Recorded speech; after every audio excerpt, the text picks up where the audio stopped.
Un expert technique met en garde Mercedes contre le danger de copier la Red Bull. Gary Anderson avertit que Mercedes pourrait se retrouver avec une voiture encore pire si elle copie Red Bull, sans vraiment comprendre le concept.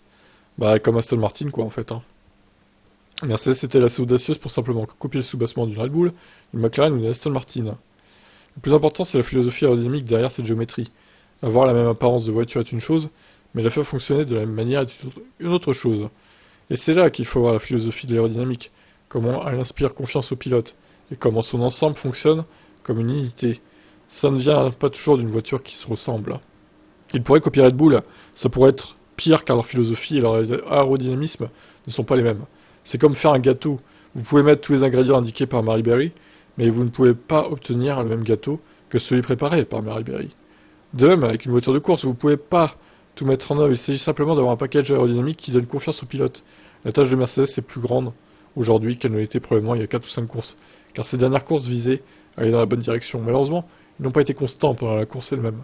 Vous avez besoin d'un résultat et d'une direction qui vous donne confiance pour prendre de grandes décisions cet hiver. Et j'ai toujours pensé qu'il fallait être capable de reconnaître le problème pour le résoudre. Il y a de nombreux problèmes à considérer pour Mercedes, les arrostants ne sont pas assez rapides. Oui, ça c'est vrai aussi. Ils font pas des bonnes stratégies. La stratégie est toujours une chose vivante, quel que soit votre plan avant le début de la course. Il y a toujours des chances que vous deviez la modifier. Mais pour le problème, c'est la voiture de base qui se trouve sous vous.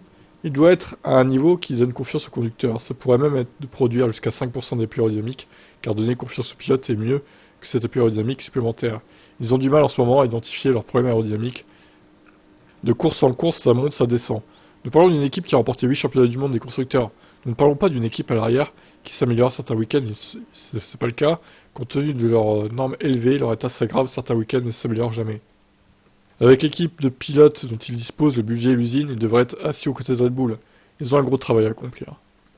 Bon bref, merci pour ce témoignage Gary Anderson. Hein. Ça on le sait déjà, de toute façon tout ça... voilà. Maintenant, qu'est-ce qu'ils vont faire? Est-ce qu'ils vont vraiment copier Red Bull en 2024 ou est-ce qu'ils vont partir sur un nouveau concept proche de Red Bull, mais quand même un concept pas totalement à 100% idem, enfin identique? On verra bien. Écoutez, ça sera la surprise. Sûrement que la W15 sera présentée en février, comme toutes les autres. On verra bien. Hein. Ciao.